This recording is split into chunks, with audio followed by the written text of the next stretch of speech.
കൃഷ്ണ, നിന്റെ പെങ്ങളുടെയും അളിയന്റെയും വിഷയം പറഞ്ഞ ഒത്തിരി പറയാനുണ്ട്. ഇവനിക്കാണെങ്കിൽ ഒരു ജോലിയില്ല. എന്നാ ജോലിയില്ലേ? ഉണ്ട്. രാഷ്ട്രീയം. നേരം വെളുത്തു കഴിഞ്ഞാൽ കാര്യം ഉള്ളതിനും ഇല്ലാത്തതിനും എവിടെയെങ്കിലും പോയിരുന്ന് തർക്കിച്ച് ബാക്കുണ്ടാക്കുക. ഇത് നിത്യ തൊഴിൽ അഭ്യാസം. പിന്നെ നിന്റെ പെങ്ങളുണ്ടല്ല, ഇദ്ദേഹത്തിന്റെ ഭാര്യ, അദ്ദേഹം ഇവിടുത്തെ വലിയ മകളാണ്. നെയ്ത്ത് കമ്പനി വിട്ടു കഴിഞ്ഞാൽ ഒറ്റ പോക്കാണ് മകളാ സമാജത്തിലേക്ക്. ആ സമയമൊക്കെ വീടും കൊച്ചുമൊക്കെ ഇദ്ദേഹത്തിന്റെ മേൽനോട്ടത്തിലാണ്. ലൗക്യത്തിൽ നടന്ന കല്യാണമാണെങ്കിലും ചിലപ്പൊക്കെ ചില ഏറ്റുമുട്ടലുകളുണ്ട്. അപ്പൊ ചില തട്ടുമുട്ടൊക്കെ കേൾക്കാം. ഓ, അങ്ങനൊന്നുമില്ല. നീ കാണാനും കേൾക്കാനും ആളായി. വെറുതെ തടി വടക്കാക്കണ്ട, ദൂഷിച്ചോ. അളിയന് കുളിക്കണ്ടേ? ആ പറഞ്ഞതുപോലെ നേരാണ്. നല്ലോണം പച്ചവെള്ളത്തിൽ നീണ്ടു നിവർന്നൊന്ന് കുളിക്ക്. 10 കൊല്ലത്തെ ചൂടില്ലേ തലയില്, അതൊക്കെ ഒന്ന് ഇറങ്ങിപ്പോയി തലയൊന്ന് തണുക്കട്ടെ. അപ്പോഴത്തേന് ഞമ്മൊന്ന് പൊരേ പോയിട്ട് വേഗം വന്നല്ല. കൃഷ്ണൻ നോക്കിക്കേ, നമ്മുടെ സാമ്രാജ്യം. നീ ഇവിടുന്ന് പോകുമ്പോ ഞമ്മളും കെട്ടുകളും മാത്രമേ ഉള്ളൂ. ഇപ്പൊ പരിവാരങ്ങൾ എത്ര ഉണ്ടെന്ന് നോക്ക്. ആ നടന്നോട്. കൃഷ്ണൻ കുളിച്ചൊന്ന് ഒരുങ്ങട്ടെ, നമുക്ക് പിന്നെ വരാം. ആ ബാബാ തെളിച്ച് നടന്നോട്. ഭർത്താനൊക്കെ നമുക്ക് പിന്നെ പറയാം. എല്ലാത്തിനെയും കൂടിയും കെട്ടിവെടുത്തിട്ടുള്ളത്. ചേട്ടാ, ചേട്ടാ, ചേട്ടാ,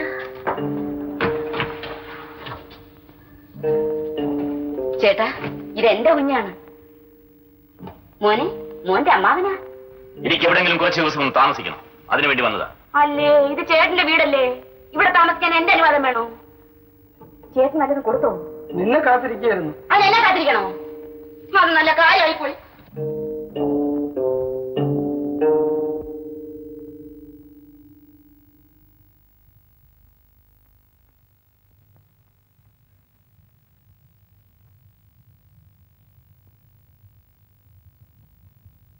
ചേട്ടന് വല്ലതും വേണോ ഇനി?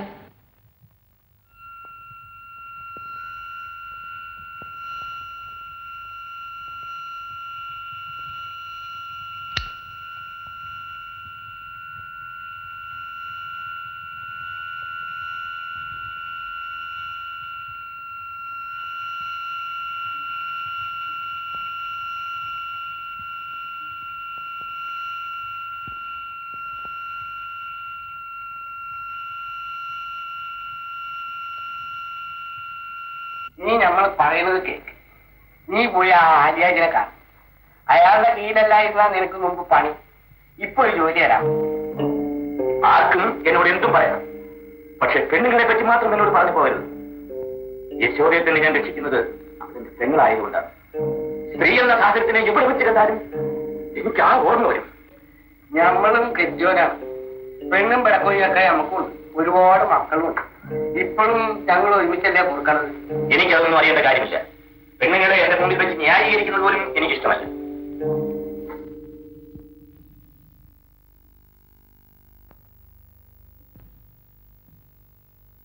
ആരാത്?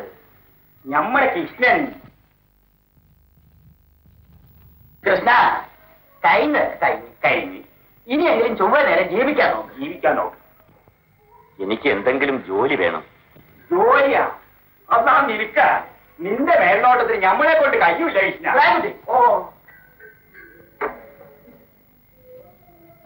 ഇവന് പറ്റിയ പണി എന്തെങ്കിലും ഉണ്ടാ? ഉണ്ടോന്ന് ചോദിച്ചാല് ഇപ്പൊന്നും കാണില്ല. കൃഷ്ണ, വരുന്ന ഞായറാഴ്ച നമ്മുടെ മോന്റെ കല്യാണാണ്. മുസ്തഫാനെ കൃഷ്ണ അറിയൂല്ലേ? അറിയാം. പന്തലിന്റെ പണി നിന്നെ അങ്ങനെ ഏൽപ്പിച്ചു തന്നാലാ. സാധനങ്ങളൊക്കെ എന്താ വേണ്ടെന്ന് വെച്ചാല് ഇബ്രാഹിം കുട്ടിയോട് പറഞ്ഞാൽ മതി. എന്താ കേൾക്കുന്നോ? കേൾക്കണ്ടേ? എന്നാ നാളെ ഈ നേരത്ത് ഇങ്ങോട്ട് വാ. ഇപ്പൊ പോയിക്കോ. അതെ, ഈ പണിക്ക് ഈ നാട്ടിൽ വേറെ ആളെ കിട്ടാനിട്ടാണ്. ഓ, അവന്റെ കെട്ടുകളെ കൊന്നേ. ആ നേരത്ത് ഞമ്മളായാലും എന്തെങ്കിലുമൊക്കെ ചെയ്തു പോകും. പക്ഷേ അരയിലൊരു കത്തിയും തിരിയാവില്ല ഇപ്പോഴത്തെ നടപ്പ്. കത്തിയല്ലേ, മൂച്ചുള്ളതല്ലേ, ആരുടെ കയ്യിലിട്ടാലും പേടിക്കണ്ടേ. അതും ഒരുത്തിനെ കൊല്ലാൻ വേണ്ടി കൊണ്ടു കിടക്കണം. ഇതൊന്നും ഉണ്ടാകരുത്. സഹോദരികളെ, നാൾക്ക് നാൾ നമ്മുടെ നാട്ടിൽ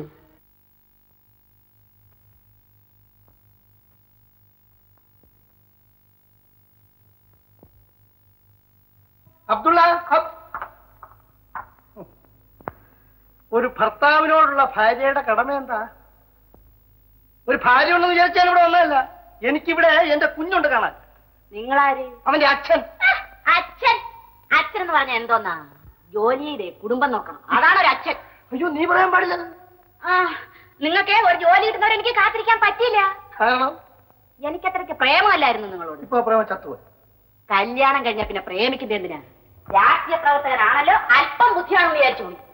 അല്ലെങ്കിലും നിന്നെ കല്യാണം കഴിച്ചോളെന്നതിലേക്ക് എന്നെ ആരും ബുദ്ധിമാനെന്ന് വിളിക്കില്ല. ഒരു രാഷ്ട്രീയ പ്രവർത്തകന് വിവാഹം അനാവശ്യമാണ്. ജനങ്ങൾക്ക് വേണ്ടി പ്രവർത്തിക്കാനുള്ള അവന്റെ വിലയേറിയ സമയം അവൻ കേവലം പെണ്ണിന് വേണ്ടി നശിപ്പിക്കും. ജനങ്ങൾ എന്തോന്നായി? ജനങ്ങളെന്ന് പറയുന്ന സാധനം ആദ്യമേ സ്വന്തം വീടിനെയും കുടുംബത്തെ സ്നേഹിച്ചു പഠിച്ചു, എന്നിട്ട് പുറത്തേക്കാം. അത് തന്നെയാ നിന്നോടും എനിക്ക് പറയാനുള്ളത്. നിനക്ക് എന്തിനായി മകളാ സമാജം? അയ്യോ, ഇത് സാമൂഹ്യ പ്രവർത്തനമാണ്. ഗുരുദേവന്റെ ആദർശങ്ങൾ പ്രതി മകളെ സംഘടിപ്പിച്ചുള്ള പ്രവർത്തനം, അല്ലാതെ നിങ്ങളെ ഈ നേരുന്നറിയും കെട്ട രാഷ്ട്രീയമല്ല. എന്റെ ഭർത്താവായ നിങ്ങളുടെ ഭാഗ്യം ചേട്ട, അത്രേ ഉള്ളൂ. അറി, ഞാൻ ഭാഗ്യവാനാ. നിന്റെ ഭർത്താവായതുകൊണ്ടല്ല, നിന്നെ കൊണ്ട് എന്റെ കുഞ്ഞിനെ പ്രസവിപ്പിക്കാൻ കഴിഞ്ഞു എന്നുള്ള എന്റെ ഭാഗ്യം. എന്താ പറഞ്ഞ? അവകാശത്തിന്മേലാണ് ഞാൻ വന്നിരിക്കുന്നത്. എനിക്കിപ്പോ എന്റെ കുഞ്ഞിനെ കാണും. എന്നാലേ അവനിവിടെ ഇല്ല. അവനോടെ പോയി? അവനെ ഞാൻ അങ്ങ് അനാഥ മന്ദിരത്തിൽ ഏൽപ്പിച്ചു. കുഞ്ഞിനെ നോക്കാൻ ഇവിടെ ആളില്ലല്ലോ, അതുകൊണ്ട് ഞങ്ങൾ ഏൽപ്പിച്ചു. ദേഷ്യം പിടിക്കാൻ പറ്റും വേണ്ട, ഇവിടുന്ന് ഇറങ്ങി തന്നാ മതി. ഒരു രാഷ്ട്രീയക്കാരൻ ജാഥയുടെ പിന്നീന്ന് മുദ്രാവാക്യം വിളിക്കലും വാൾ പോസ്റ്റ് ഒട്ടിക്കലല്ലേ നിങ്ങളുടെ രാഷ്ട്രീയം? പരിഹസിക്കണ്ടടി. ജാഥയുടെ പിന്നിൽ നിന്ന് ഒരു ദിവസം മുന്നിലെത്തുക. അതെപ്പോഴാ? ജാഥ തിരിഞ്ഞടക്കുമ്പോഴോ? ഒരു കാലത്ത് ഞാനും ഇവിടുത്തെ മന്ത്രി ആകില്ല എന്നൊന്നും നീ വിചാരിക്കണ്ട. അങ്ങനെ ഒരു അപകടം എന്റെ നാടിന് സംഭവിച്ചാൽ അന്ന് ഞാൻ ആത്മഹത്യ ചെയ്തേ. യശോദേ, നിന്റെ ചേട്ടൻ കെട്ടിയവളെ വെട്ടിക്കൊന്നവൻ. അതിന് ഞാനെന്ത് വേണം? ആളിയന്റെ പാരമ്പര്യം ഞാൻ നിലനിർത്തും. എന്താ പറഞ്ഞത്? അതിനുള്ള ധൈര്യം നോക്കട്ടോ.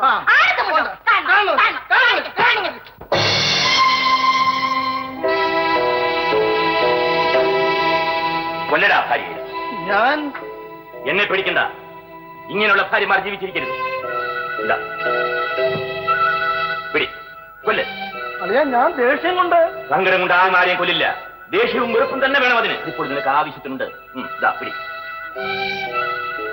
എന്റെ പെങ്ങളാണെങ്കിലും സ്ത്രീയാണ്. ഞാൻ ഇവിടെ കൊന്നാൽ പെങ്ങളെ കൊന്നെന്ന് പറയും, നീ കൊന്നാൽ ഭാര്യയെ കൊന്നെന്ന് പറയും. നോക്കി നിൽക്കാതെ കൊല്ലരാവളെ. കുത്തിയിലേക്ക്. അളിയാ, എനിക്ക് നല്ല പരിചയം. നീ തണുത്തു പോയടാ. ഇനി നിന്നെ കൊണ്ടാവില്ല. ഈ നിൽക്കുന്നത് ആരാണ്? ഇനി നിന്നോട് ആര് ചോദിച്ചത് ഈ നിൽക്കുന്നത് ആരാണ് നിന്റെ?